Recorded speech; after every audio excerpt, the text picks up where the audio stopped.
Giro d'Italia bellissimo, incontrando, ascoltando, raccogliendo segnalazioni per risolverle, perché noi siamo qua non a lamentarci ma a risolvere problemi.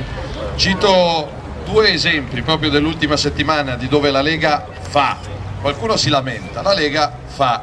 Regione Liguria, proprio settimana scorsa, prendendo spunto da Regione Veneto, grazie alle insistenze della Lega, martedì scorso Regione Liguria ha approvato la nuova legge sulle case popolari che sancisce un principio: per avere una casa popolare in Liguria devi essere residente in Italia da almeno 10 anni, altrimenti ti metti in fila e aspetti il tuo turno.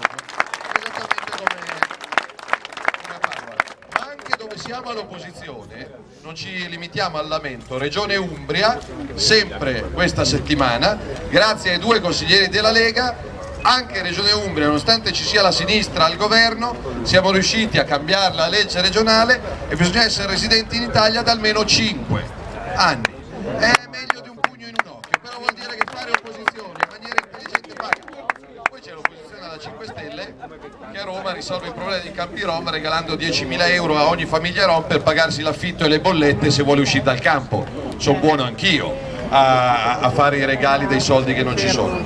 E quindi questo, ieri abbiamo fatto Gorizia, Azzano, Prata, poi abbiamo fatto Godega, abbiamo fatto Jesolo, abbiamo fatto Feltre, abbiamo fatto Belluno. Feltre.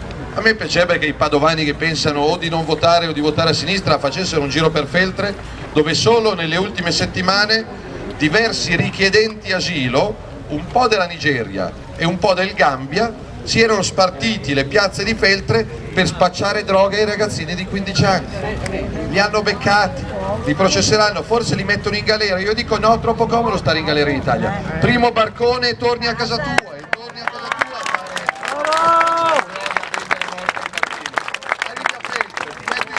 a come ringraziamento spacci morte ai ragazzini e vota a sinistra. Bisogna avere dei problemi per votare il PD dopo tutti i disastri che ha fatto, le banche, la legge Fornero, l'immigrazione clandestina, gli studi di settore. Da luglio, perché Renzi è un genio, cambia nome alle cose e pensa che le cose cambino. Chiudo Equitalia, no, cambio nome, cambio gli studi di settore, si chiameranno indicatori di affidabilità. Lo Stato entrerà nella vostra azienda, nel vostro negozio, nel vostro studio professionale a vedere se siete affidabili e vi darà il voto come a scuola da 1 a 10. Se non prendete almeno 8, verifica accertamento. In Italia il primo ladro si chiama Stato.